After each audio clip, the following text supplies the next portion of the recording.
Buenos días, señorías. Mi nombre es Fortunata Jacinta y aquí da comienzo esta nueva entrega titulada El origen de la hispanofobia de la izquierda española. Pongo ya en pantalla la portada del último libro de nuestro invitado de hoy, que como ven ustedes nos espera ya al otro lado de la pantalla. Mi querido José Luis Pozo Fajarnés, bienvenido de nuevo al canal de Fortunata y Jacinta. ¿Cómo estás? Muy bien, estupendamente, bien hallado, es la palabra. Aquí es un lujo, compartir esta pantalla, compartir a tus escuchantes, a los que ven asiduamente tu programa y eso, un lujo. No sé si tenemos la primicia, pero casi, pues la posibilidad de presentar a todos los seguidores del canal de Fortunata y Jacinta tu último trabajo. Voy a leer también el subtítulo y ahora voy a hacer también una pequeña reseña biográfica para aquellos que no tengan bien ubicado a nuestro invitado de hoy.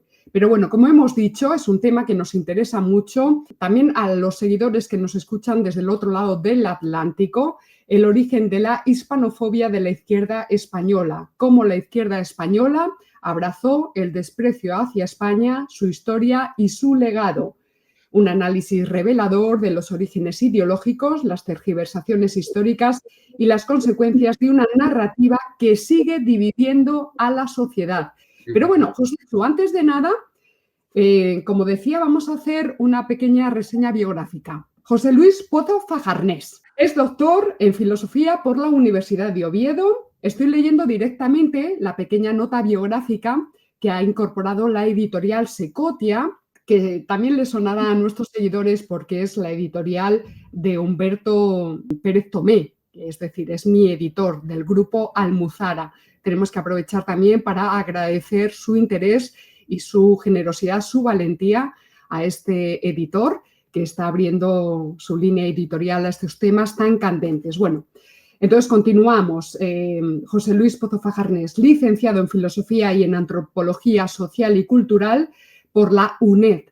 También profesor en el Instituto de Educación Secundaria Padre Juan de Mariana, así como profesor tutor en el Centro Asociado de la UNED de Talavera de la Reina. Aquí viene un dato importante, ¿verdad? En 1986, 3 años antes de la caída del muro de Berlín, estudias marxismo-leninismo en la escuela de Wilhelm Pieck, Alemania Oriental, todavía en aquellos años, durante su militancia en el Partido Comunista. Luego nos especificas. En la actualidad eres investigador asociado de la Fundación Gustavo Bueno, la Escuela de Filosofía de Oviedo, conferenciante y tertuliano en diversos medios de comunicación y has publicado pues, numerosos artículos que invitamos a los seguidores, la mayoría de ellos están abiertos, para acceso abierto, quiero decir, para consulta en Internet, en el Basilisco, en el Catoblepas, ustedes pueden teclear, inmediatamente les van a salir. Y también eres autor de varios libros. Tenemos Antonio Hernández Fajarnés, del año 2017, que se apellida como tú, pero no es familiar tuyo. Luego, si quieres, puedes comentar. Filosofía del cine, un temazo realmente interesante, muy polémico también, del año 2022. Y tu publicación previa a esta, reciente, que ¿Es Estados Unidos un país racista?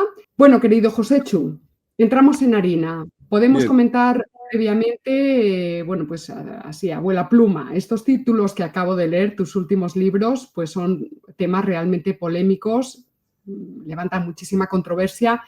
¿Tienes ya alguna recepción acerca de este título? Es decir, ¿cómo está siendo bien acogido por las librerías, por el público en general? ¿Todavía es temprano? ¿Qué nos puedes contar? Bueno, antes de decirte eso, vamos a las controversias, por señalar, Vale. por mencionarlas nada más, ¿verdad? La verdad es que el primer libro, este que dices que no es familiar mío, yo traté de indagar, si tenía alguna conexión, porque lo que está claro es que el apellido Fajarnés viene de Francia.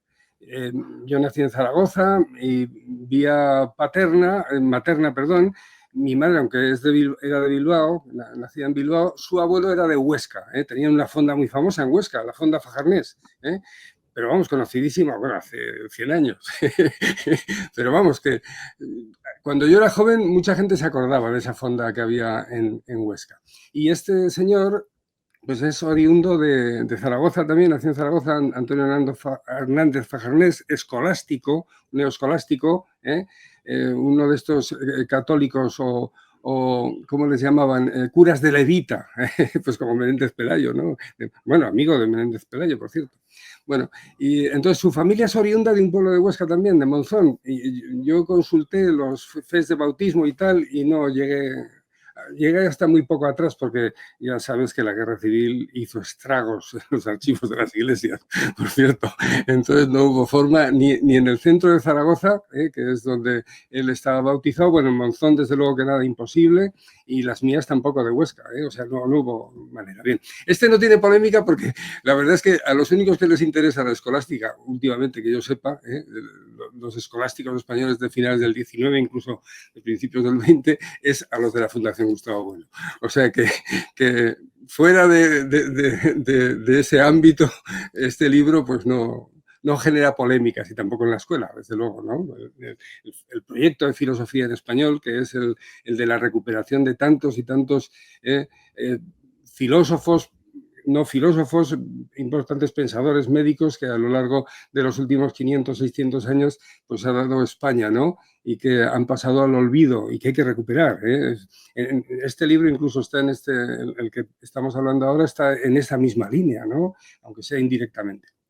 Bueno, los otros sí que son más polémicos porque el de filosofía del cine se publica en Pentalfa, como tú muy bien has dicho, como el anterior, y está en medio de una polémica muy potente sobre lo que es la filosofía del arte, en la que yo creo que tú y yo, bueno, no lo creo, si lo sé, compartimos mucho el criterio, igual que Luis Carlos, y enfrente pues tenemos a los que tienen otra idea de lo que es de cómo se debe desarrollar una filosofía del cine desde los parámetros del materialismo filosófico.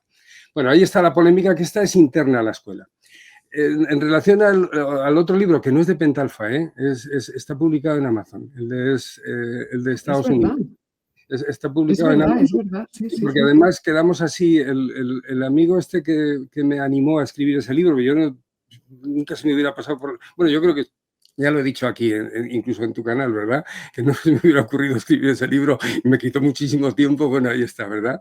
Y este, pues sí, ha generado bastante problemas más que polémica, porque te cuento, hay un amigo común de Venezuela, Humberto también se llama, ¿verdad? Humberto venezolano que vive en Florida, en Estados Unidos, que lo ha traducido al inglés y me invitó a ir a Estados Unidos pues a presentarlo. De entrada había conseguido pues muchas entrevistas, varias entrevistas y que diera conferencia en algunas universidades. De entrada alguna ya dijo que no, pero hubo varias que habían dicho que sí. Pero a resultas de que un representante pues conspicuo de los WASP llegara al poder, pues parece ser que estas universidades rápidamente dieron marcha atrás porque este tema no se podía tratar allí. El caso es que estuvimos mi señora y yo, que ya la conoces, a Mercedes, pues allí 5 o 6 días pues pasándonoslo muy bien de vacaciones. Nos hizo una entrevista a una cubana muy simpática para un periódico de Orlando, un señor de Puerto Rico, y en eso se ha quedado. Ahí están esas entrevistas, pero no hubo manera de hacer propaganda del texto traducido al inglés con otro título, Historical Roots bueno, en inglés, Raíces históricas del racismo en Estados Unidos. El que lo tradujo no le parecía, y yo creo que tenía razón, decir directamente, hacer esa pregunta directamente a los lectores norteamericanos. Y bueno, lo peor de todo es que cuando he tratado de hacer propaganda para vender este libro en Facebook, pues resulta que me han cancelado en Facebook. No he podido hablar de este libro. Traté de hacer propaganda pagando incluso en Facebook. Digo, a ver si vendo algún libro más, pero no, se cerró. Vamos, me han echado. En la anterior cuenta, de una forma así, con mano izquierda, diciendo que en Instagram, en Tallinn, tal, y entonces en vez de cerrarme el Instagram, me cierran el Facebook, sin posibilidad de recuperarlo, porque lo intenté muchas veces. Entonces hice una cuenta nueva y esa ya directamente. En el momento que puse ¿es Estados Unidos un país racista? Duró horas hacer cancelada la cuenta. No voy a recuperarla. No la voy a recuperar porque soy uno contra contra el aparato. Entonces, no puede ser. Ahí está el libro que quiera, el que pueda acceder, aunque sea sin que le salgan las pantallas por propaganda, porque no quieren, está anulada, incluso la de Amazon. Un poco en Amazon no hay... Vamos, que hay que ir adrede a buscar el libro. Tienes que conocerlo por otras vías. Por eso es un libro polémico realmente, pues porque molesta, ¿no? Molesta que les digan a los WASP pues que no tienen que hacer lo que están haciendo con los hispanos, y de dónde viene pues esa forma de actuación, ¿no? Pues que ha ido consolidándose a lo largo del tiempo, ¿no? Desde los anglos, pasando por los protestantes, etcétera, etcétera, ¿no? El racismo WASP de la actualidad, ¿no? El que expresa Huntington en su reto hispano, ¿verdad? Yo lo que estoy escribiendo ese libro es justo la réplica a Huntington. Pero bueno, que no vamos a hablar de ese libro, vamos a hablar de este otro, y también ya de entrada, sin que saliera, ya hubo pues ciertas reticencias, porque mis amigos de Alicante me van a hacer una entrevista, bueno, una charla, una conferencia, los héroes de Cavite de Alicante, y cuando trataron de contactar con una serie de librerías de allí, pues para que un librero, como este libro como has dicho, es de Almuzara, ¿no? Entonces están todas las librerías, pues para que un librero se ocupara de venderlo a la concurrencia, si es que, bueno, a los que acudieran, ¿no? Que en parte allí en Alicante, en Héroes de Cavite se mueve muy bien, ¿eh? La otra vez que hablé del otro libro había 40 personas, por lo menos, ¿no? Bueno, el caso es que todas las librerías que contactaron no quisieron ir porque serían de izquierdas todas, ¿no? O les molestaría, ¿no? Que hablar mal de la izquierda. ¿Cómo se va a hablar mal de la izquierda siendo los que tienen las normas morales más elevadas? Digo yo que algo así tienen que pensar. El caso es que, bueno, ya nace con polémica. Yo la verdad es que no me imaginaba que cuando me iba a poner a escribir libros, que ha sido un poco tarde, ¿verdad? Pues estos berenjenales que me estoy metiendo. Creo que el próximo que voy a escribir va a ser de Caperucita. Para que no haya problemas, y que lo cuente mi mujer, que cuenta muy bien cuentos. Bueno, estas son las polémicas, y sobre todo la que más interesa es la de este último, ¿no? A ver si, aunque ponga este título, a ver si la gente que se considera de izquierdas que le eche un vistazo, le vendría bastante bien, para saber qué es lo que pasa, y por qué tienen puestas unas gafas que lo que hacen es provocarles un daltonismo que no les permite saber lo que es España. Sí, sí, es una deformación en la forma de interpretar toda la historia de España y los fenómenos del presente también. Entonces eso pues genera una incapacidad para detectar incluso las amenazas y a los enemigos. O sea, es realmente peligrosísimo.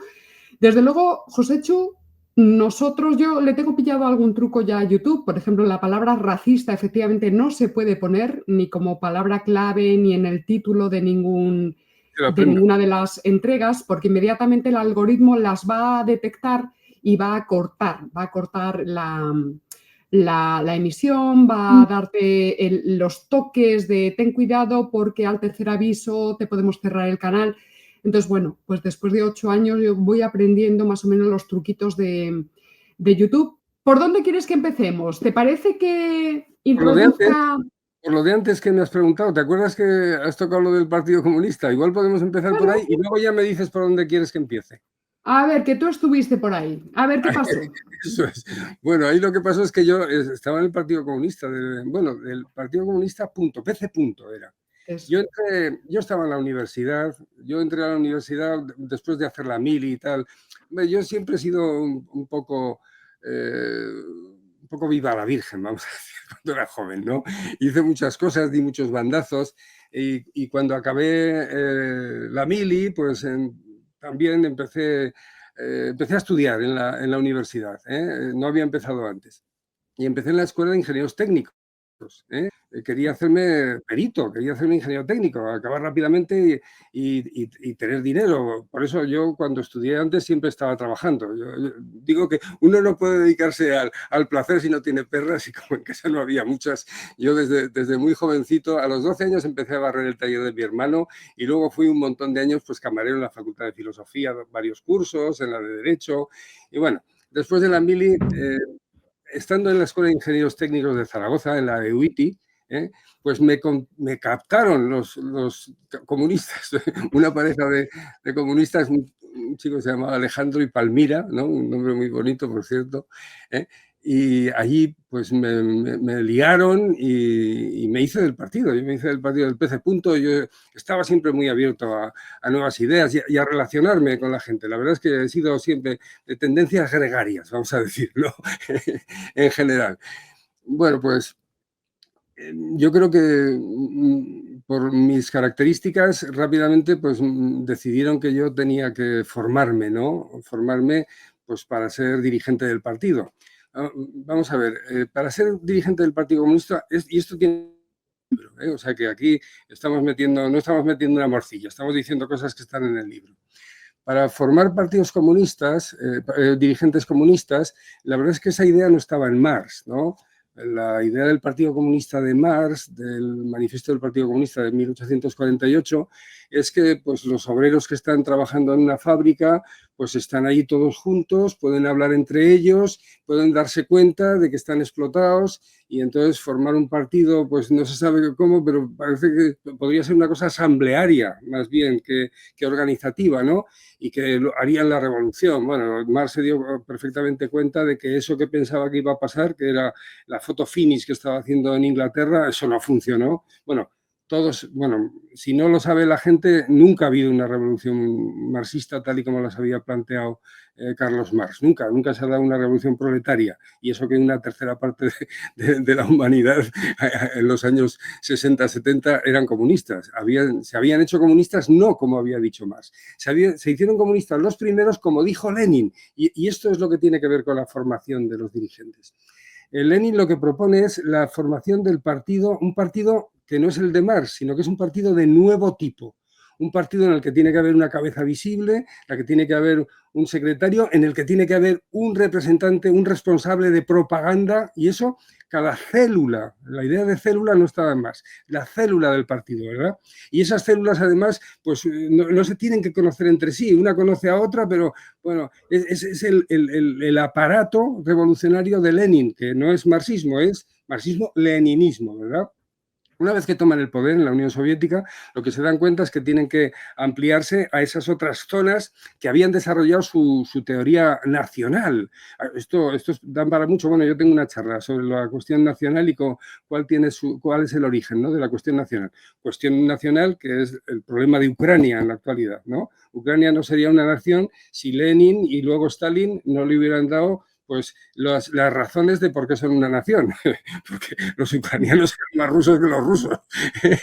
Es más, cuando Lenin toma el Palacio de Invierno a la cabeza él, la mayoría son ucranianos, los que toman el Palacio de Invierno y luego los que van a ser dirigentes del Partido Comunista. Bueno, una vez que Rusia se hace comunista y se va consolidando, entonces luego se va a ampliar el año 22, del 21 al 22 o del 22 al 23, creo que es el 21, el 22 en enero es cuando surge la URSS, pero esas repúblicas soviéticas que no son los gran rusos, no son los rusos, es la Rusia totalmente oriental, hay que formar ahí a gente y a esas otras repúblicas que se acaban de adherir al elefante, ¿no?, que era la URSS. Y ahí había que formar ¿a qué? ¿A los obreros? Como decía Marx. No, había que formar dirigentes. Es lo que se llama las escuelas de cuadros. Entonces, esas escuelas de cuadros tienen un sentido perfecto para que la URSS sea la URSS. Y una vez que la URSS se consolida, para formar a comunistas de fuera de la Unión Soviética. Y esas escuelas de cuadros están constantemente funcionando en todo momento hasta que se cae el muro de Berlín. El muro de Berlín se cae en el año 89. Yo voy a una escuela de cuadros, está en Bannlitz, Bannlitz es una población pequeña de Bernau, que está al ladito de Berlín, de Berlín Oriental, claro. Pues ahí en Bannlitz había una escuela y yo estuve allí, pues era internacional. Cuando yo llegué, llegamos los españoles, éramos 2 docenas de españoles, llegamos allí, del PC. Pues volvimos para San Juan en junio, iríamos en marzo, a principios de marzo, pues ahí llevaban los griegos, los negros para un camión, los sudamericanos todos, ya habían aprendido hasta un idioma que era por lo menos con los que más nos entendíamos, era el portuñol. Los portugueses, los griegos también habían aprendido portuñol, porque el alemán era muy difícil.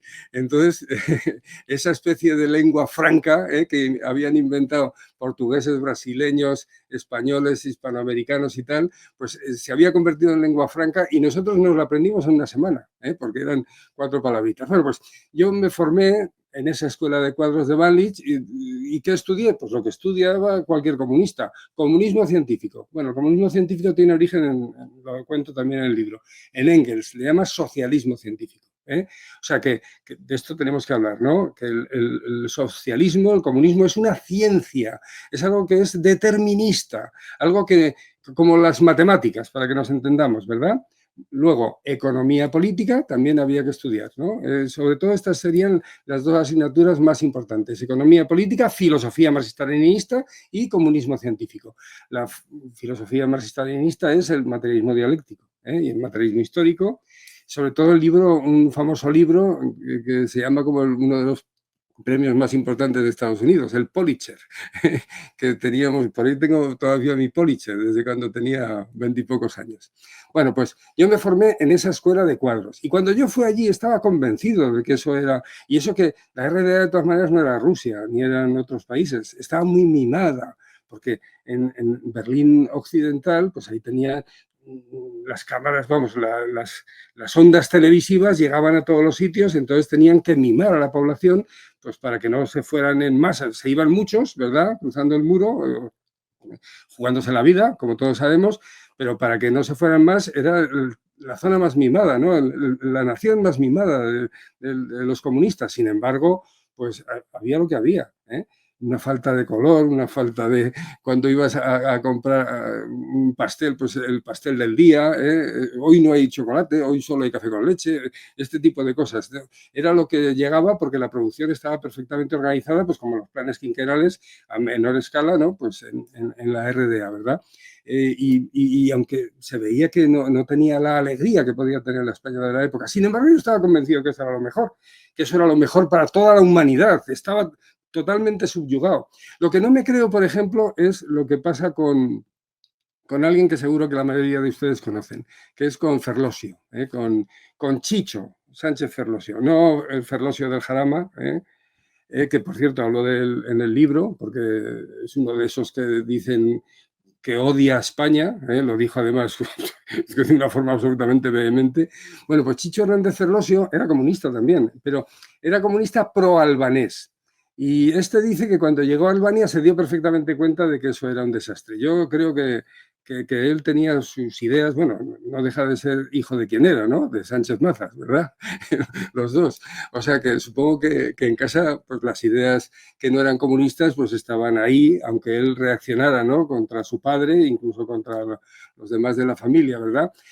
Yo estaba totalmente convencido de esas ideas. Pues lo mismo que le pasa a los que votan al PSOE ahora, o los que votan a Sumar, que es que no ven lo otro, no se ve. Entonces yo durante mucho tiempo, yo no veía daltónico, lo que decíamos antes. O sea, estaba viendo que eso era una castaña y lo veía como una rosa, ¿no? Entonces, o sea, caerte del guindo, pues me costó. No tanto, porque yo solo estuve en el Partido Comunista 4 años. 4 años. Cuando el PC. Perdió el juicio con el PCE porque le quería quitar la E. Los del PC. Querían quitarle la E a los del PCE, por eso se llamaban PC. Pero ganaron el juicio los del PCE. Yo no me acuerdo quién estaba a la cabeza entonces. Anguita todavía no, dice Iglesias estaba, no me acuerdo. Gerardo Iglesias, no el Iglesias actual. No me acuerdo quién era. El caso es que ganaron y pasó a llamarse Partido Comunista de los Pueblos de España, que todavía colea, todavía colea. Ahora ya pues habrá dejado de ser prosoviético porque no hay Unión Soviética, claro, pero todavía está, sobre todo en Barcelona, porque en Barcelona era el famoso PCC, ¿no? Estaban las 2 fuerzas comunistas más fuertes de Cataluña, quiero decir, era el PSUC, ¿no? Que era el Partido Comunista de siempre, y el PCC, que tuvo mucha más fuerza que el PSUC durante unos cuantos años, ¿no? Bien, el PCP. La cabeza visible era Ignacio Gallego. Yo tuve el honor, vamos a decir entre comillas, de estar con él y él me dio una charla larga y tendida hablándome bien de España, vamos a decir. para que me entendáis. Bueno, no me acuerdo lo que me dijo, pero las ideas que tenían ya en ese entonces los comunistas eran ideas de lo que era España, pues ya habían calado, pues porque habrían leído los textos de Marx, o bueno, lo que critico en España, ¿no? La idea de España de los comunistas era una idea que no era el internacionalismo famoso, sino que era una idea, pues, de que se había entregado la leyenda negra, ¿no? Igual que otros muchos españoles desde hace muchas décadas. Bueno, pues a lo que voy, porque para cerrar ya esta cuestión, ¿no? Después de... ¿Por qué dejé el Partido Comunista? Pues salí y porque estaba ya rebotado, ya caí ¿cómo decirlo? ¿No? Hay una frase muy famosa, ¿no? Del idealismo alemán, ¿no? Que me olvidé de ese dogmatismo, por así decir, y lo fundamental fue que había Gustavo Bueno en la tele. Me ha gustado bueno en la tele, y aunque no es que estuviera criticando a la Unión Soviética, lo que estaba criticando era, pues yo qué sé, Los Milagros, me parece, era un programa de estos de la tele del Tribunal Popular, ¿no? Dije, había dejado el Partido Comunista y digo, voy a volver a ingenieros, y no volví a ingenieros, lo que hice fue matricularme en filosofía. Bueno, pues esa es mi trayectoria y por eso sé muchas cosas de lo que es el marxismo. Claro, lo he estudiado. Antes de estudiar filosofía ya sabía filosofía marxista. La conozco, la tenía que contar luego en mi célula, ¿no? Y entonces ahora, una vez que ya tienes un materialismo, que es un materialismo realmente materialista, vamos a decir, ¿no? Un materialismo serio, un materialismo no metafísico, porque el materialismo histórico de Marx y el dialéctico es una filosofía metafísica. Es más, tiene más de idealismo que de materialismo, por lo menos en el sentido que nosotros tenemos de materialismo. Desde luego que tiene trazas importantísimas, ¿no? El materialismo histórico. No en vano el progreso, si se da, es porque el hombre transforma con las manos cosas, pero luego todo lo que rodea a eso que es el fundamento para Marx, sin embargo, no se dan cuenta de que quizá lo más fundamental no es precisamente eso, que tiene que ver con la propiedad, sino que para que haya propiedad tiene que ser primero lo superestructural, lo que se llama la vuelta del revés del marxismo, ¿no? Que tardaría bastante a leerla, pero bueno, el caso es que dejé de ser marxista cuando oí a Gustavo Bueno. Y dicho esto, ya si quieres podemos entrar en el libro. ¿Por dónde quieres que empecemos? Pues no lo sé, yo estoy encantada aquí embobada escuchándote. Pues, y yo iba a introducir, leyendo este pequeño fragmento que viene en la contraportada, que viene marcado en rojo, pero simplemente como para dejarte respirar, beber un poquito de agua y que luego tú continúes hablando a tu ritmo. Sí. Desde la influencia de Marx y Engels en la construcción de una narrativa negra sobre el pasado español, el libro explora cómo estas ideas, difundidas y amplificadas por la Unión Soviética, han calado hondo en el imaginario de la izquierda española, generando prejuicios y complejos que persisten hasta nuestros días. Con un enfoque crítico y documentado, desde las coordenadas del materialismo filosófico, Pozo-Fajarnés examina las tergiversaciones, errores y manipulaciones presentes en los textos de Marx y de Engels sobre España, revelando cómo han contribuido a construir una visión distorsionada de nuestra propia realidad histórica nacional. Esto es bastante largo, voy a ver si lo acorto un poco, porque no se trata de contar todo lo que hay en el libro, pero sí dar las directrices, ¿no? Sobre todo para interesar al personal y que atiendan a la cuestión, ¿no? Que me parece que tiene la suficiente gravedad como para que esto se divulgue in extenso. Bien, vamos a ver. Marx escribe estos textos sobre España, empieza a escribirlos en los años 50 del siglo XIX. No los escribe en español. Marx los escribe en inglés directamente. Marx está, vamos a decir, exiliado en Inglaterra, ¿no? Ha tenido muchos problemas en Alemania, se ha ido a París porque se acaba de dar la Comuna de París, lo han echado de allí, entonces está en Inglaterra, pues no trabajando, porque esto ya lo dice muy bien Escotado, que Marx lo de trabajar no le gustaba mucho, pensando en que tenía un montón de hijos y que que tenían muchos problemas económicos, ¿no? La verdad es que aquí Escotado con Marx no tiene pelos en la lengua, para decir que era una mala persona, pero bueno, vamos a entrar por ahí. El caso es que Marx se dedica, pues bueno, le pagarían precisamente por escribir estas cuestiones sobre España, no para ningún diario o revista inglesa, sino directamente para el New York Daily Tribune, de un periódico de Nueva York. Lo que hace son artículos de fondo. Claro, Marx ya tiene un prestigio, ¿no? Como periodista, ya había dirigido distintas revistas en Alemania, ¿verdad? Y es conocido, ya tiene una fama muy importante, ya ha escrito muchos textos, lo conoce la gente, entonces le encargan, como está dándose, igual que ha pasado en Francia, que ha habido mucho movimiento, en los años 50 se está dando la bicalvarada. Entonces, como están interesados, ¿no?, en lo que está pasando en España, entonces Marx hace unos artículos de fondo. Un artículo de fondo para una revista, ahora ya, pues sí, es como la editorial, ¿no? Que a veces la editorial es como si la escribiera el periódico. Bueno, pues los artículos sobre España son artículos como si fuera la editorial del New York Daily Tribune, y ahí pues cuenta pues quién es la figura más importante de ese momento, que es la de Espartero, Espartero que ha vuelto del exilio, un exilio en el que los ingleses, por sus intereses imperiales, pues lo han acogido, ¿no? Y lo han tratado pues como si fuera como lo que era en parte, porque Espartero era un gran héroe, era una figura importantísima, por cierto, totalmente denostada en los textos de Marx, ¿no? A esto le dedico muchas páginas en el libro, ¿no? El tratamiento que hace Marx de Espartero es penoso, vergonzoso y es para echarse a llorar, de verdad. Y lo contrasto con las opiniones que había pues, de otros muchos escritores.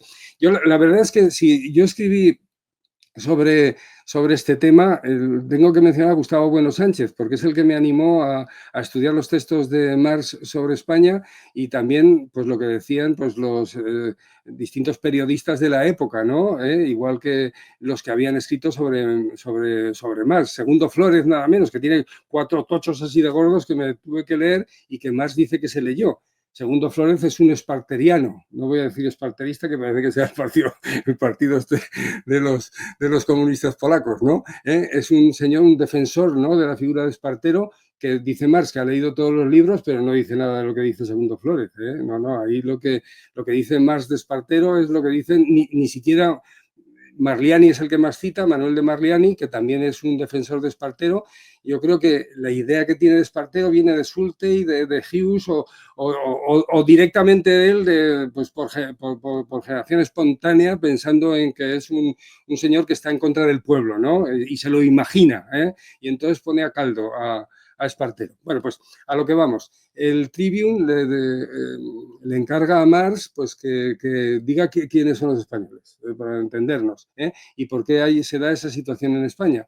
Entonces Marx escribe el artículo Espartero, que tiene por título Espartero, y luego 9 artículos para explicar la trayectoria de España en la época moderna, desde los Reyes Católicos hasta mediados del siglo XIX, ¿no?, que no tienen desperdicio.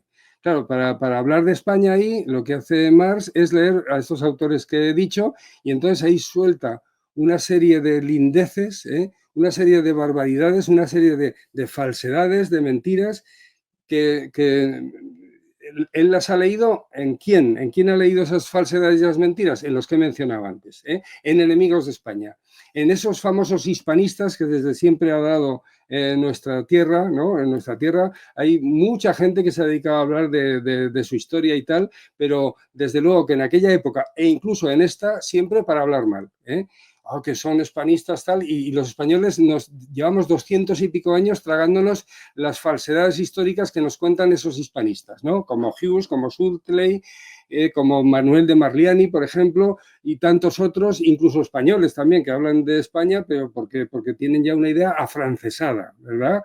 Pues como el duque de Toreno, bueno, y muchos que están, incluso los cita Marx, pero bueno, sobre todo el que más cita es a Manuel Marliani, ¿no? Es un tipo que nació en España, pero de padre italiano, y que es un liberal progresista, que tiene que salir de España. Bueno, ya la política convulsa de liberales moderados contra liberales progresistas hacen que unos se tengan que salir por patas y otros entrar y volver. Bueno, el siglo XIX atroz de la España, que por eso tenemos el siglo XX y el XXI actualmente, ¿no? De esas lluvias vienen estos lodos, ¿verdad? Bueno, pues Marx saca todas estas ideas de estos enemigos, de estos hispanófobos, que están escribiendo sobre España en el siglo XIX y el siglo XVIII, ¿no? Que ya los hemos mencionado, y dice unas barbaridades tremendas. El caso es que esto está contado en inglés, como les he dicho, ¿verdad? Si la Unión Soviética, digo, si Rusia no hubiera hecho su revolución, pues esos textos se habrían quedado perdidos pues, en los archivos del Tribune de Nueva York. Lo que sucede es que cuando Rusia se consolida la Unión Soviética, surge el Instituto Marx Engels y entonces recuperan toda la obra. Es lo que decíamos antes, ¿no? Que si, bueno, no sé si lo he dicho antes, pero lo tengo siempre en la cabeza. Si, porque esto lo sabemos todos los que estamos preocupados por este tema y sabemos lo que ha pasado en el siglo XX y el XXI en Europa, sabemos que si la Unión Soviética no hubiera hecho, Rusia no hubiera hecho esa revolución, Marx hubiera pasado a la historia de la filosofía, pues como una figura, pues yo qué sé, vamos a pensar en Broncano, que es un tío muy interesante, porque sin Broncano no hubiera habido luego filósofos como de la fenomenología, incluso el existencialismo, Husserl, fundamental, ¿no? Para autores de principios del siglo XX, pero que nadie lee ni casi conoce, lo conocemos cuatro, ¿no? Yo, la primera vez que oí hablar de Broncano es a Gustavo Bueno en unas charlas que dio, yo creo que fue sobre el ego trascendental, me parece recordar, ¿no? Y entonces, bueno, y también cuando estudié la oposición, también busqué quién era Brentano, he dicho Broncano, perdón, Brentano, no sé si he dicho Broncano alguna vez, bórrenlo, y no es porque vea al tipo ese de la tele de ahora, sino porque hay un Broncano filósofo que yo conozco también, que sobre todo hizo libros sobre filosofía, tecnología y sociedad para dar en el instituto. O sea, Brentano es el filósofo.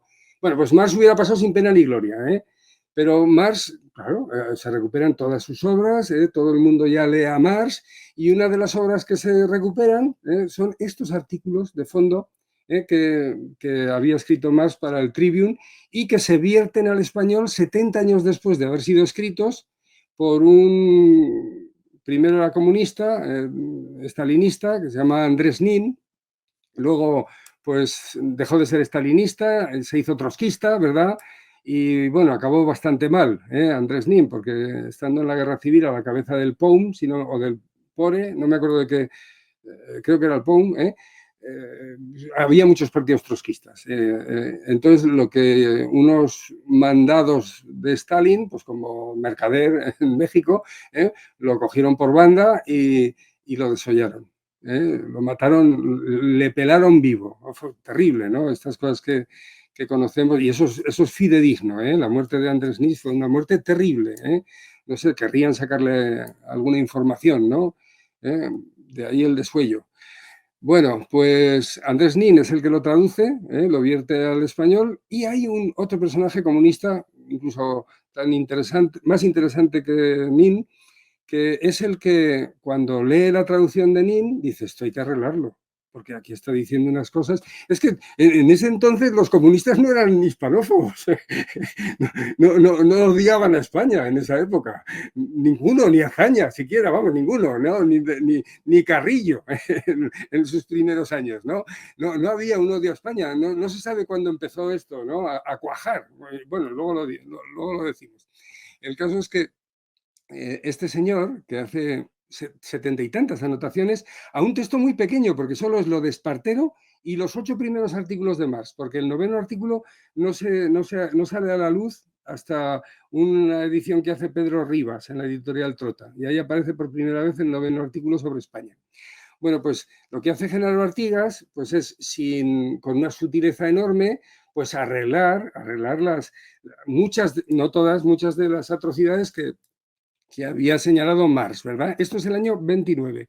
Genaro Artigas, por cierto, se tiene que ir de España, como todos los comunistas, después de la guerra civil, y vivirá en México, en Cuba y luego en Estados Unidos, y dando clases de español, de literatura y bibliotecario, vamos, un tipo muy interesante, la verdad, Genaro Artigas.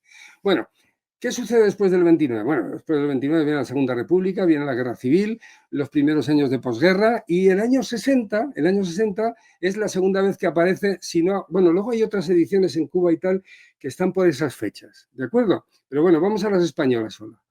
En el año 60, la editorial Ariel, el régimen ya se está relajando, desde finales de los años 50, pues se está relajando, quiero decir, que hay una transformación, ¿no? Los del Opus Dei, bueno, no voy a hablar aquí de esas cuestiones, que sería irme por las ramas. A finales de los años 50, pues empieza las grandes reformas económicas en España y hay cierta apertura, bueno, sí, tampoco había tanta presión, ¿no?, de los enemigos del régimen, pero no vamos a entrar ahí. Bien, el caso es que le encargan a Manuel Sacristán que traduzca los textos de Marx que ya han recuperado en el Instituto Marx Engels, ¿no? Entonces, se los pasan, les pasan los textos, los que estaban en inglés y los que estaban en alemán, y entonces en inglés ya lo habían pasado al ruso o al alemán, la verdad es que no estoy seguro en qué estaban, porque yo no he tenido acceso a ellos, solo he tenido acceso a los que están al español y a los de inglés que estaban en el Tribune, ¿de acuerdo? No hay grandes variaciones, cada traducción de todas maneras es diferente. Bueno, pues Sacristán hace una edición bastante más amplia, en la que introduce incluso algún texto de Engels, que luego aparecerán, ¿no? Engels escribe ese texto en la España de los años 70, cuando ya hay movimientos anarquistas potentísimos y tienen enfrente a los socialistas comunistas, ¿verdad? El texto es muy conocido, es Los Bakuninistas en acción. Frenar el entrismo de los anarquistas, pues en los comités de empresa y todas esas cosas, porque Engels es el encargado. Así, Marx y Engels se reparten Europa, pues también para organizar a los partidos socialistas y comunistas, ¿no? Entonces, mientras Marx tiene el norte, Engels tiene sobre todo España, Italia y supongo de Portugal también. Engels es el encargado aquí. Por eso luego en las ediciones de Progreso van a aparecer jugosísimos escritos de Engels en un periodo que también es revolucionario. A lo que vamos. Sacristán hace la primera traducción, por cierto, no la firma con su nombre en el año 60, la firma como Manuel Entenza. Bueno, pues le preocuparía, ¿no?, por si había alguna persecución. Bueno, el caso es que él ya vio que no había mucho problema, porque en el 64, la segunda edición, ya la firma como Manuel Sacristán, sin cambiar una coma, por cierto. Y además hay 4 o 5, yo tengo 4. Yo la verdad es que de los textos de Marx sobre España, yo creo que me ocupan toda una estantería. Tengo casi todas las ediciones, me falta alguna, pues porque las mencionan otros y veo que no la tengo, porque dicen el número de páginas y no la tengo. Yo he consultado todas las compilaciones de los textos de Marx y Engels sobre España.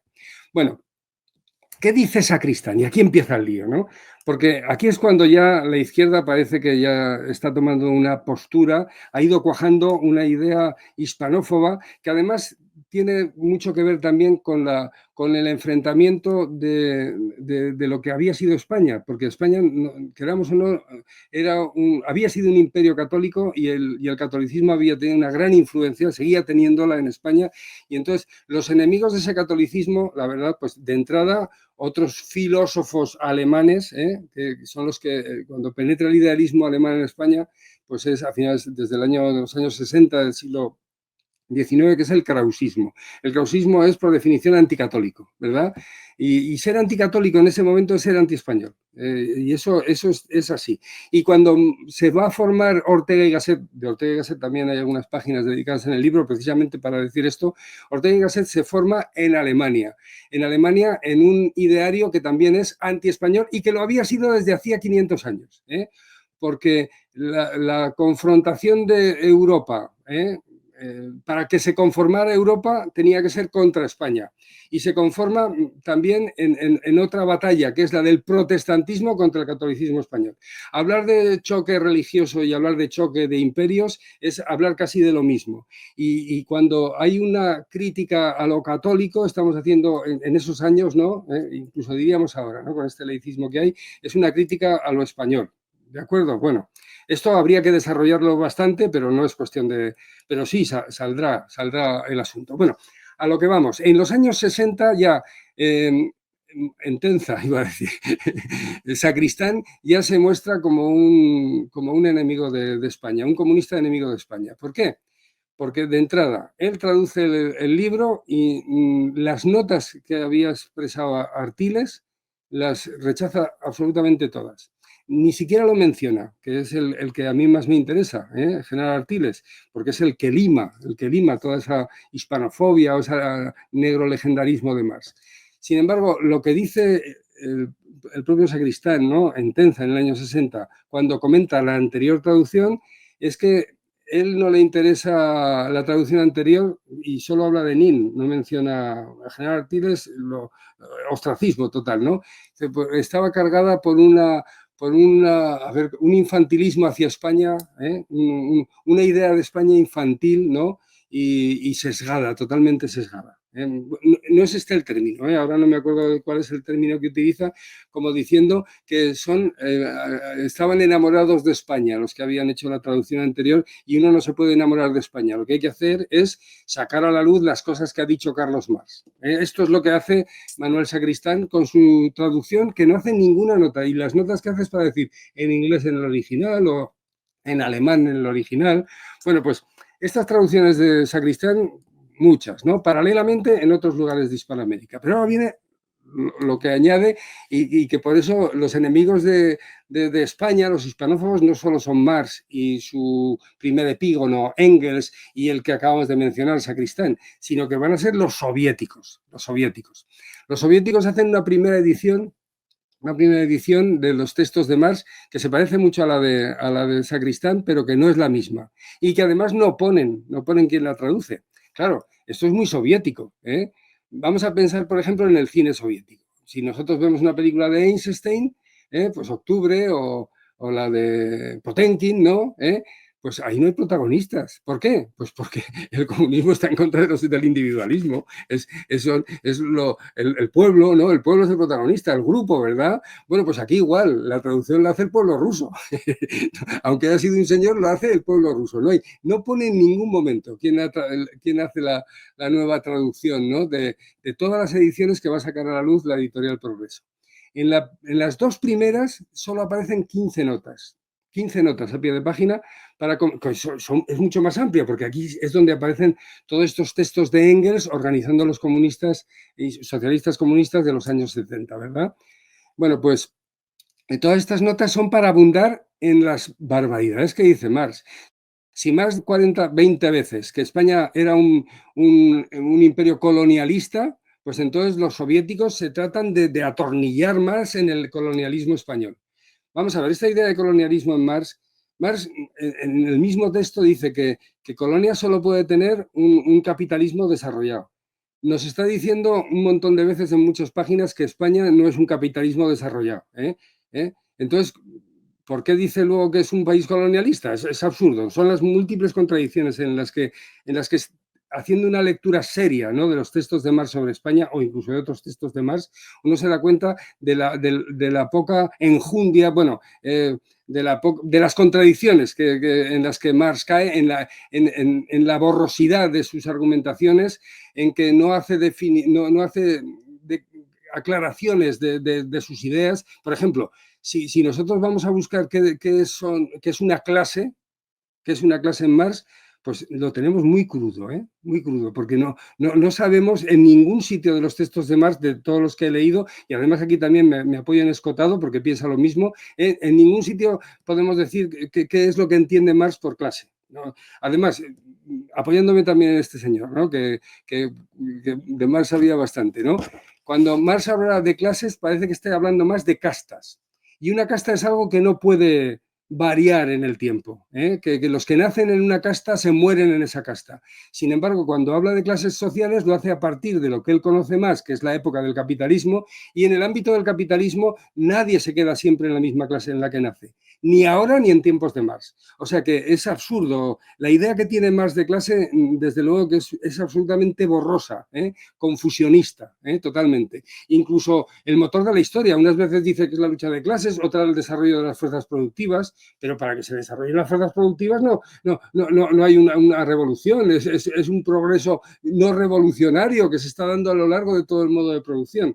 Bueno, aquí me estoy metiendo con la doctrina marxista, porque me parece que es una doctrina pues bastante floja, bastante floja. Bueno, pero a lo que vamos. Bueno, otra de las lindeces que dice Marx y en la que van a abundar los socialistas, los soviéticos, es en que Marx dice que España es un imperio asiático.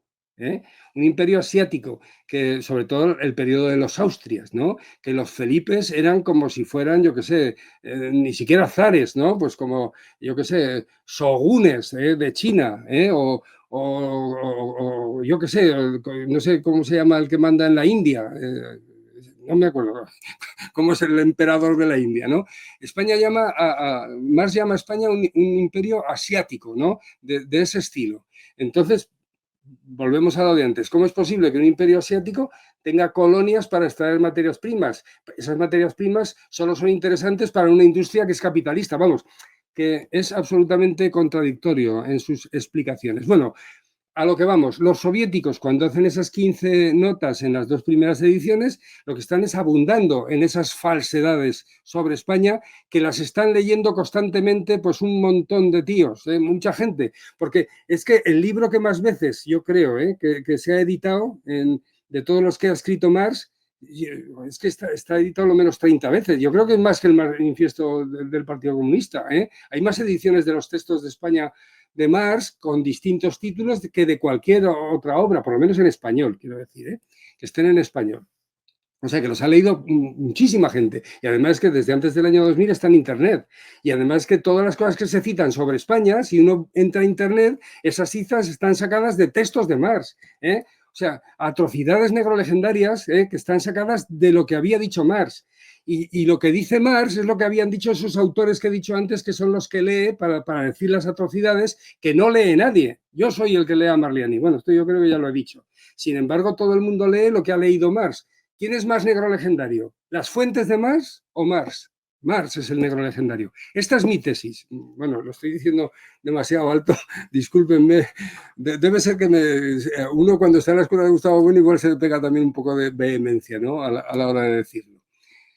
Bueno, siguiendo con lo que estábamos antes, las dos primeras ediciones de Progreso tienen 15 notas, pero es que las siguientes, la del 74, 78 y 80, tienen 130 y tantas notas, todas abundando en ideas negro-legendarias, todas ellas, que podemos entrar en algunas si se tercia. Vamos a ver, la primera vez que yo tuve en la mano esos escritos, yo cuando los leí no me enteré de nada, porque tenía esas gafas que he señalado al principio, ¿no? Entonces, yo todas las cosas que decía de España y todo lo que decían los soviéticos sobre España me lo tragué con patatas, como se lo tragan todos los que lo están leyendo, que no se han dado cuenta de que eso es pura leyenda negra, ¿no? Bueno, pues yo esos textos los compré cuando estuve en Berlín, precisamente. En el año 86, justo cuando petó Chernobyl, cuando explotó Chernobyl, yo estaba en Berlín y ahí llegaron algunos efluvios. Por eso creo que se me cayó el pelo, no sé. No estoy muy seguro, pero yo hasta entonces tenía mucho pelo. Bueno, pues... por cierto, esa tienda donde yo compré el texto de Marx, creo que la edición del 78, si han visto ustedes la película La vida de los otros, que es un señor que es de la Stasi, que en el cartel aparece con los cascos porque está oyendo las conversaciones de mucha gente, ¿no? Pues para ver si están diciendo algo en contra de la RDA, está vigilando a un escritor, ¿no? Bueno, el caso es que al final de la película este señor ya ha caído en la RDA y entonces pasa por delante de una librería donde hay muchos textos de ese escritor, ¿no? Que él estaba vigilando. Y esa librería, cuando se ve, es donde yo me compré el texto de Marx sobre España. Unas cristaleras enormes que había dejado de ser una librería para textos marxistas y ahora estaba abierta, pues se había adecuado, ¿no? a los tiempos, ¿verdad?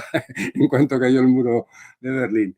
Bueno, pues lo dicho, ¿no? Los textos, todas las anotaciones que hacen los soviéticos, en el libro lo que hago es pues da razón de por qué esos comentarios soviéticos pues son más negro legendarios incluso que las propias afirmaciones de Marx, que a veces solo son una línea, pero la aclaración de los soviéticos a veces tiene 10 o 12 para abundar en la falsedad, en la mentira.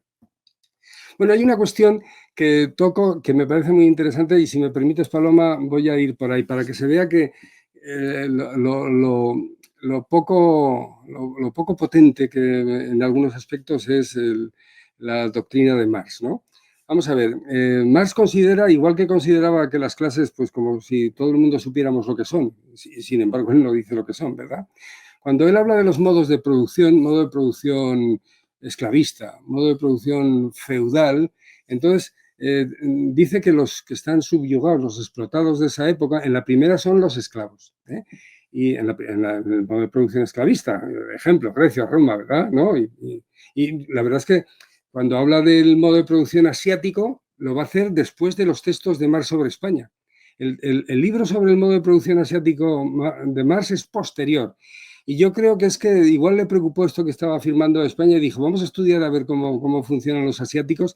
Y entonces se da cuenta de que el modo de producir en Asia no tiene nada que ver con lo que ha puesto en el esquema suyo, ¿no? De progreso hacia el comunismo, y entonces no lo puede incardinar ahí, el modo de producción asiático. Dice, esto no se sabe hacia dónde irá, no sabe incardinarlo ahí, ¿no? Ya sabemos que los modos de producción del materialismo histórico son el esclavista, el feudal, el capitalista, el socialista, el comunista, y luego pone un primero, porque claro, todos estos modos de producción hasta llegar al comunismo final, donde ya no habrá explotados ni explotadores, la humanidad, el cielo en la tierra, ¿verdad? Pues tiene que tener un origen en el que no se, pues que el hombre, pues que no estaba explotado, ¿no? Y entonces lo que hace Marx es tirar de Rousseau, lo que cuenta Rousseau en el Contrato Social es lo que viene a contarnos Marx cuando dice que hubo un comunismo primitivo. Porque si pensamos en el comunismo primitivo, parece que está hablando del buen salvaje de Rousseau. El buen salvaje de Rousseau, el hombre es bueno por naturaleza, dice Rousseau, una total butade, como dicen ahora, o una tontería supina, que no se puede demostrar. ¿Cómo que el hombre es bueno? No, es absurdo, ¿no?, hacer esa afirmación. Y tan absurda como decir que en un momento determinado se hace malo porque inventa la propiedad. Esto es la tesis de Rousseau, ¿no? Entonces, el mal en el mundo viene cuando el hombre inventa la propiedad. Bueno, pues esto es lo que dice Marx. Marx dice lo mismo que Rousseau. Surge la propiedad privada, la propiedad privada, y entonces ya empieza a haber amos y esclavos, que también lo que está repitiendo es lo que ha leído Marx en la fenomenología del espíritu de Hegel, ¿no? La dialéctica del amo y el esclavo, ¿no? La verdad es que Marx se sube en hombros de gigantes, vamos a decir, ¿no? Pues para contarnos lo que nos cuenta en su doctrina, ¿no? Bueno, pero lo interesante es esto que voy a decir ahora, ¿no? Que lo señalé ya ¿cuándo fue? A finales de noviembre, cuando estuvimos en Almagro, en unos encuentros de filosofía en los que me tocó hablar de cuestiones parecidas, ¿no? Hablar de Marx, pero en otro sentido, no en el que estamos hablando ahora aquí. Vamos a ver. En el esclavismo, Marx define lo que es un esclavo. Un esclavo es alguien que no tiene, en la economía que está en la base, el esclavo no tiene los medios de producción son de los amos, ¿de acuerdo? Y las relaciones de producción son que los esclavos no tienen nada, que solo se les alimenta, pues como si fuera, yo qué sé, pues un tractor y se le echa gasolina, ¿no? Para que ade el campo, ¿verdad? El esclavo no tiene los medios de producción. En el feudalismo, el siervo ya no es esclavo. ¿Por qué? Pues porque tiene medios de producción. O sea, hay una separación totalmente drástica entre el explotado del esclavismo y el explotado del sistema feudal. Bueno, pues esta idea, que parece que todo el mundo ya la tiene tan clara, yo creo que todo el mundo hace esta separación sobre todo por Marx. Porque si acudimos a los textos, no hay una diferencia en ningún texto, ni incluso ni en los de Aristóteles, que ahora se cita Aristóteles para expresar lo que era un esclavo. En los textos de Aristóteles vertidos al español, la primera vez que se vierte al español es a finales del siglo XVI, porque no me acuerdo ahora cómo se llama, creo que se llamaba Rico o Bravo, no me acuerdo, lo pone en el libro. Traduce lo que previamente Sepúlveda había vertido al latín. Los textos de Aristóteles en griego los vierte al latín Sepúlveda, el famoso Gines de Sepúlveda, y entonces 50 años después se vierten al español. Y si nosotros vamos a los textos donde habla de esclavos, no habla de esclavos, habla de siervos, habla de siervos. Y hay una conexión, y además que no solo es en Aristóteles y en todo, sino que hay en cualquier texto que busquemos de la época. La palabra esclavo es muy posterior, porque el siervo es el que se ha hecho cautivo de la guerra. Cuando los escolásticos españoles expresan cuáles son los motivos de esclavizar, de hacer siervos, de poner al servicio de los que van a ser una especie de amos, ¿verdad? Pues es la guerra justa, ¿verdad? Bueno, esto es un desarrollo, de eso hablé precisamente en noviembre en Almagro, ¿no? Bueno, pues no hay una separación entre siervo y esclavo. El siervo, pues tenía los medios de producción, desde luego, y el siervo, pues tenía unas prerrogativas que eran muy parecidas a los esclavos romanos y griegos. Si uno lee incluso la literatura griega, el esclavo es alguien que en un momento determinado puede dejar de ser esclavo, por ejemplo, si consigue dinero o si su amo decide manumitirlo. El mismo Epícteto era un esclavo, un siervo que se manumitió, o sea, que se hizo libre, ¿verdad? La idea de esclavo en Marx, yo creo, esto es mi tesis también, que deriva de los nuevos esclavos, del tratamiento que se daba a los esclavos, en Estados Unidos sobre todo, y que en parte era el tratamiento que daba el Islam. El Islam. Vamos a ver, si en España había esclavos, vamos a decir esclavos porque lo de llamarle esclavo es algo extemporáneo, como estoy tratando de decir. Si en España hubo esclavos es porque los primeros negros que llegaron a España es porque eran esclavos de los musulmanes que entraron a España. Y la palabra esclavo además viene de que los musulmanes, cuando están enfrentados a Bizancio hacen cautivos a los eslavos. La palabra esclavo viene de los eslavos cautivos, sobre todo de las distintas familias, ¿no? La primera, los omeyas, luego las tres grandes califatos, ¿no?, de los musulmanes que hacen cautivos eslavos, y de ahí vendrá la palabra esclavo, ¿verdad? Bueno, el caso es que nosotros ahora hacemos una distinción drástica entre esclavo y siervo, que es una distinción que es actual y es por el tratamiento que se le daba a los seres vivos, a los hombres, cuando se les consideraba que no eran hombres. Y esa consideración es puramente protestante, calvinista, lo que sucedía en Estados Unidos. El tratamiento que se da a los esclavos en Estados Unidos, bueno, y donde llegaron los anglosajones, en Australia, Nueva Zelanda, cuando llegaron los belgas protestantes al Congo, los portugueses también hicieron de las suyas, ¿no? Pero sobre todo son el modo de entender al hombre de los protestantes, sobre todo calvinistas, que se podría decir que les gusta mucho más el Antiguo Testamento, ¿no? Y se ven como un pueblo elegido, que por ser el pueblo elegido tienen más derechos que ningunos. De ahí que el otro día Trump hablara del destino manifiesto, que a ellos les pertenece el mundo, ¿verdad? Porque todos los demás son animales. Bueno, son prescindibles, vamos a decir. Esta idea la tienen bastante clavada todos estos protestantes, que hacen que entendamos los esclavos como nunca habían sido, y como nos los hizo ver también Marx, porque está haciendo una lectura del esclavismo que no es la antigua, sino que es la del esclavismo que se está dando en Estados Unidos y que se está dando en los países colonialistas que él conoce, que es una esclavitud terrible, donde el hombre está tratado como un animal, ¿no? Bueno, ya decía Hume que los negros eran como loros, que algunos aprendían a hablar. Esto lo está diciendo David Hume a principios del siglo XVIII. Bueno, esto me parece interesante, pues, para decir que la doctrina marxista hace aguas por muchos sitios. Bueno, aquí me estoy yendo un poco del tema, pero es que lo trato también ahí. Lo trato en el libro para ver que estas ideas de Marx no son tan potentes como la gente se cree, y que además estas ideas de Marx, de su doctrina directa, pues habría que hacerle menos caso todavía cuando trata de explicarnos qué es España. Que es España desde los parámetros de los antiespañoles de la época, que hacen que él sea el más antiespañol de todos, porque es el que se lee ahora mismo. Se lee a él y a epígonos suyos como Engels, como Sacristán y como todos esos soviéticos que no tenían ni puñetera idea de lo que era España.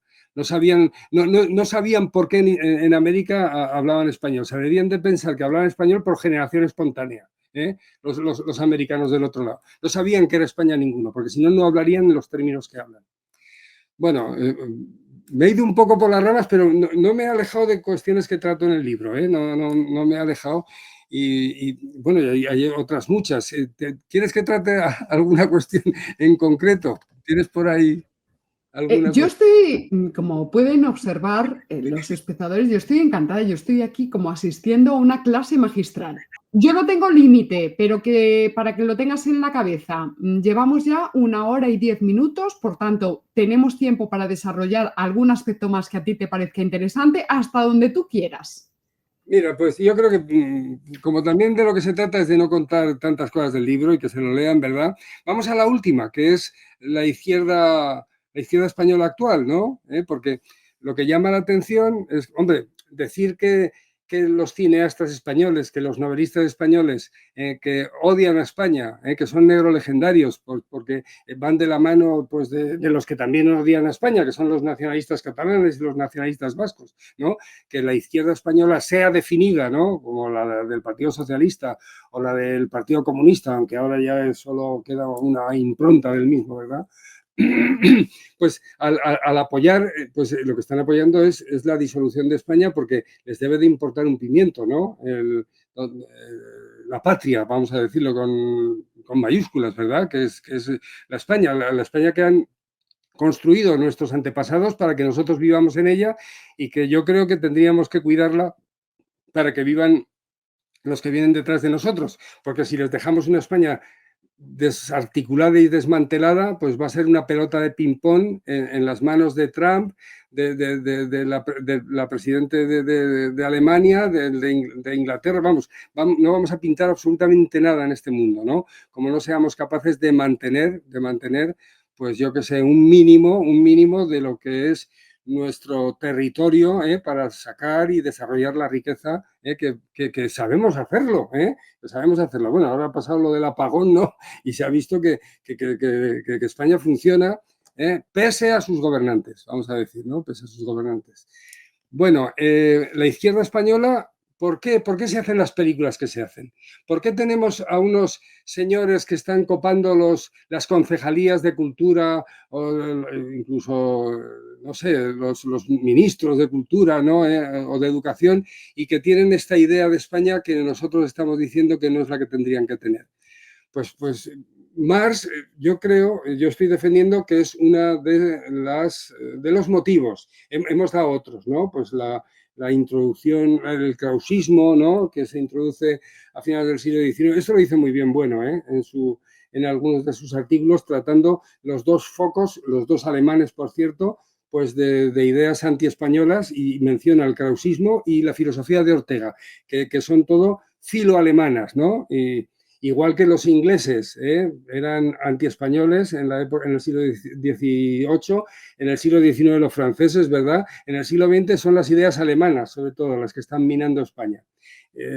Los krausistas, y en el siglo XX, ¿verdad? Y la tercera también es una idea alemana, porque Marx no deja de ser un filósofo alemán, es filosofía alemana.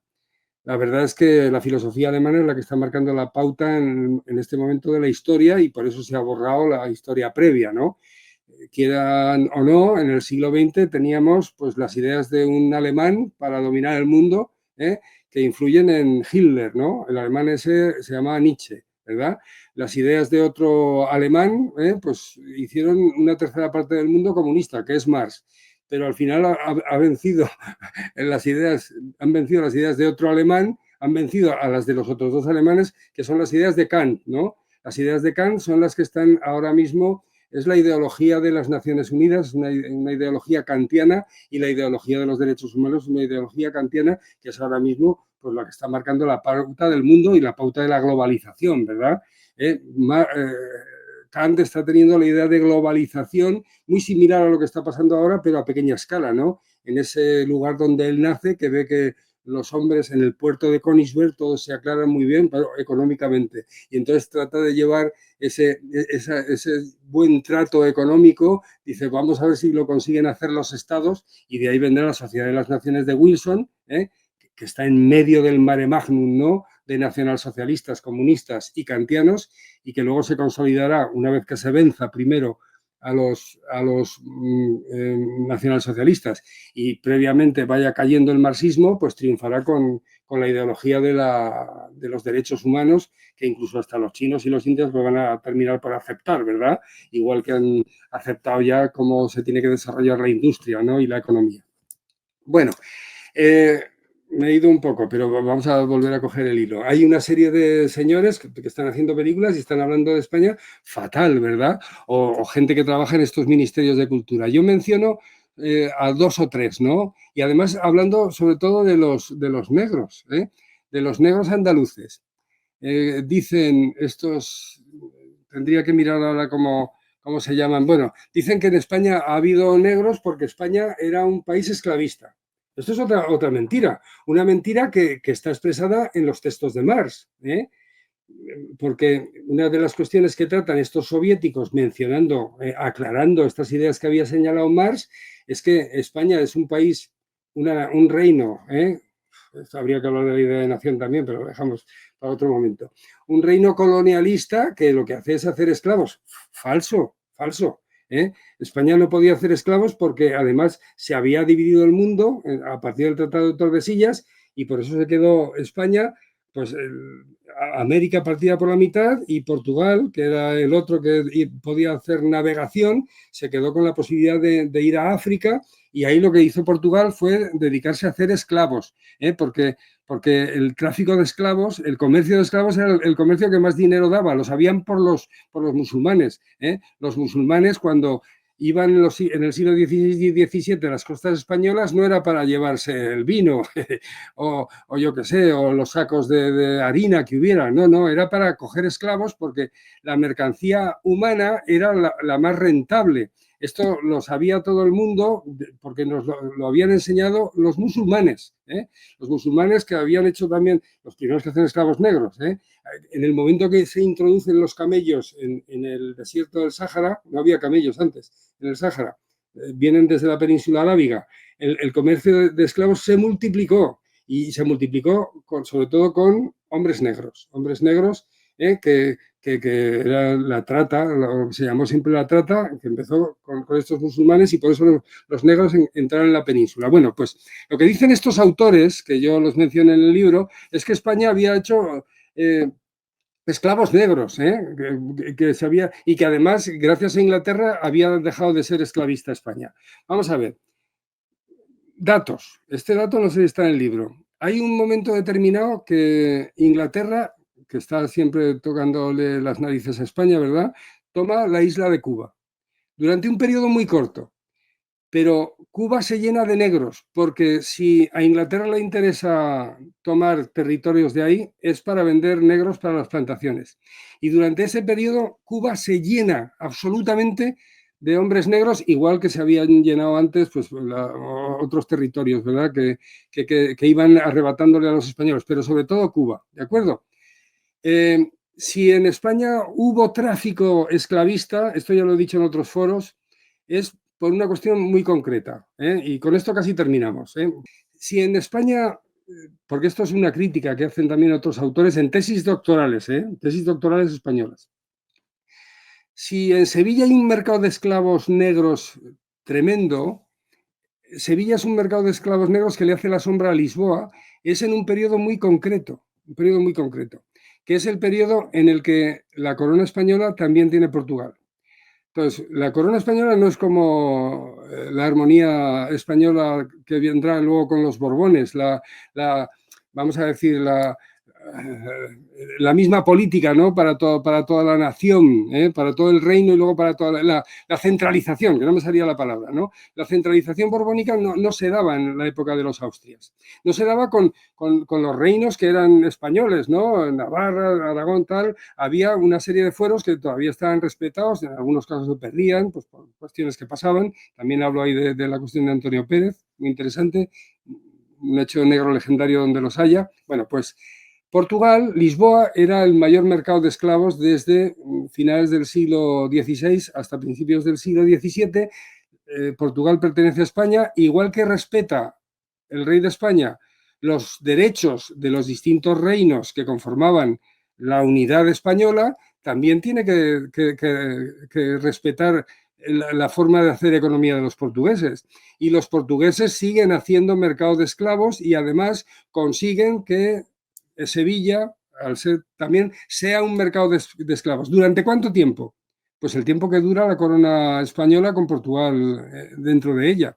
En el momento que Portugal se independiza, vamos a decir, genera un nuevo rey, ¿no? El tema este de Drake con la contraarmada, que ya lo conoces, ¿verdad? Pues ahí Sevilla deja de ser un mercado esclavista y desde luego que hay muchos negros en la península. Ahí va a haber negros esclavos en la península, pero ¿qué tipo de esclavos?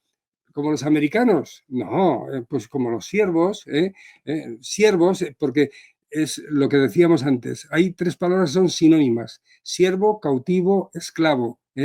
No tiene nada que ver el esclavo de esa época con el esclavo que se va a consolidar en la América anglosajona, ¿de acuerdo? Que es de la que bebe más. Bueno, pues decir que España era una sociedad esclavista es absolutamente negro legendaria. Lo dice Marx en sus escritos, lo repiten los marxistas soviéticos y lo están repitiendo un montón de señores en España porque no saben lo que pasó, no saben en absoluto lo que pasó. Y cuando se hacen películas diciendo estas mismas cuestiones, pues entonces están diciendo falsedades, ¿no? Falsedades, pues como las películas de Isiar Boyaín que vimos sobre la conquista, o cuando otros las hacen que no son españoles, ¿no? Como en 1492, hablando bien de la Inquisición. Bueno, de la Inquisición no hemos hablado, pero las cosas que dice Marx, que las toma de estos autores, no tienen desperdicio. Pero bueno, que acudan al texto los interesados en la lectura, porque yo creo que ya he dado bastantes datos, ¿no? Para decir que quizás merezca la pena, ¿no? Echarle un vistazo a este texto y que lo difundan, que lo cuente la gente. El que cuente alguna cosa que le llame la atención, por favor que la diga, porque de eso se trata también, ¿eh? De eso se trata, porque este contrarrestar. Bueno, disculpen ustedes porque hay tormenta aquí en Salamanca y hemos perdido la conexión momentáneamente, pero ya tenemos aquí a Joséchu, que estabas prácticamente rubricando tu intervención. Sí, estaba comentando que yo creo que sería conveniente que este libro u otros, pero si la lectura de este libro da pie a que alguien pues se queje de lo que está pasando, que se queje con voz alta, ¿no? Y potente, porque merece la pena. Durante la última mitad, durante la segunda mitad, la última mitad del siglo XX, fue un auténtico ataque negro legendario el que se sufrió, porque la mayor parte de los políticos españoles, los de izquierda, desde luego que atacaron a España, y los de derecha dieron la callada por respuesta. Solo a partir con el principio de este siglo, yo creo, y a partir de la obra de Bueno, de España frente a Europa, es cuando la reacción, ¿no? La reacción a estas falsedades sobre lo que era España, sobre la idea de nación que hay que recuperar de España, que es la que está atacando el marxismo, digo yo en el libro, pues ha habido una reacción para contrarrestar, ¿no? todo ese ideario negro legendario, empezando por el libro de Bueno que he mencionado, el de España no es un mito, también de ese autor. Luego vinieron textos muy importantes de Iván Vélez, ¿no? El primero, hablando de la leyenda negra. Después de Iván Vélez, pues vinieron otros muchos. Vamos a nombrar a Roca Barea, ¿verdad? Programas en internet, el de la misma Fortunata y Jacinta Paloma, que la tenemos aquí, ha echado aquí el resto, ¿no? Para sacar, dar la cara, ¿no? Por lo que es realmente España, no por las falsedades. Y luego un montón de gente al otro lado del charco, ¿no? Yo he leído y he escuchado cuestiones de internet donde hay una auténtica maquinaria contra leyenda negra, contra negro legendaria. Y yo creo que de eso se trata. De eso se trata, de contrarrestar las falsedades, no generando unas ideas de España como si fuera, yo qué sé, el cielo en la tierra. No, eso me parece a mí que no nos lleva por buen camino, pese a que algunas cosas interesantes se digan, ¿no? Cuando se tiene una idea metafísica de lo que fue España. Decir que España fue, yo qué sé, lo mejor que le ha pasado al mundo es no decir nada, es como decir que la humanidad al final pues llegará a ser feliz, ¿no? Toda ella, no. Aquí de lo que se trata es de contrarrestar las mentiras y las falsedades. Y esa es la tarea que en algunos aspectos me he puesto, me he dado, ¿no? Aunque tengo otros frentes abiertos por ahí, ¿no? Como el del arte que antes mencionábamos, ¿verdad? O decir quiénes eran los WASP, pero en ese aspecto, sobre todo, para contrarrestar su antiespañolismo, ¿no? El antiespañolismo de los anglosajones americanos. Bueno, que en eso estamos y que cuantos más seamos, mejor. Muchas gracias, Paloma. Mucho eso. Vamos a ir despidiendo ya esta entrega, la entrega de hoy, pero vamos a recordar que en los sextos Encuentros Forjados nos va a acompañar también José Luis Pozo Fajarnés. De hecho, también va a estar con nosotros nuestro editor, Humberto Pérez Tomé, nos va a acompañar con una gran mesa de libros con títulos muy interesantes relacionados, ya saben ustedes, religión y geopolítica en el siglo XXI. Volvemos a poner aquí la portada del último libro de Pozo Fajarnés, El origen de la hispanofobia de la izquierda española, editorial Secotia, Grupo Almuzara, ya a disposición de todos ustedes en todas las librerías, me imagino que tanto físicas, vamos, que se puede encontrar también fácilmente en línea, en cualquiera de las plataformas de venta de libros. Hay que ir directamente a leer los textos. Yo, de lo que hoy nos has expuesto y que he disfrutado realmente con muchísimo interés, vamos a quedarnos con un detalle, las izquierdas definidas en España a lo largo del siglo XIX y principios del siglo XX, más que antiespañolas, eran anticatólicas, eran anticlericales. La cosa se va complicando, ¿verdad? Entonces, la gran pregunta es, ¿cuándo empiezan a ser antiespañolas? ¿Cuándo empiezan a ser antipatriotas? ¿Cuándo pierden precisamente como parámetro de la acción política? ¿Cuándo pierden la referencia de la patria, la referencia de España como Estado y como nación? Bueno, lo dejamos ahí, es un tema que hemos tratado muchísimas veces en este canal, por supuesto. Fajarnés en sus libros, en sus escritos, en todas sus intervenciones, la Fundación Gustavo Bueno. En fin, queridos espectadores, muchísimas gracias como siempre por acompañarnos un día más. Joséchu, que nos vemos pronto. Aquí a tus órdenes, como siempre, y un placer, de verdad, un placer tertuliar contigo y, bueno, a ver qué dicen los escuchantes, ¿no? Y los espectadores en sus comentarios, que los leeré con gusto. Eso es, ya sabéis, el foro de discusión debajo de este vídeo en YouTube. El foro está completamente abierto. YouTube solamente porque es la orden que le hemos dado mi hermana y yo, los comentarios que integren algún tipo de insulto o de palabra malsonante simplemente porque el propio algoritmo de YouTube lo va a parar. Por todo lo demás, el foro está absolutamente abierto. De manera, Joséchu, que bueno, pues quedas también invitado a interactuar con los comentarios de nuestros seguidores. Muchísimas gracias, como siempre, por vuestra paciencia y lealtad, por estar ahí una semana más. Recordad, sextos Encuentros Forjados, 13, 14 y 15 de junio, ya está abierta la convocatoria. En fin, lo tienen todo a su disposición en www.fortunatejacinta.com. Y nos despedimos, como siempre, recordando, si no conoces a tu enemigo ni a ti mismo, perderás cada batalla. Querido Joséchu, un beso muy grande. Hasta pronto. Adiós, adiós. Chao.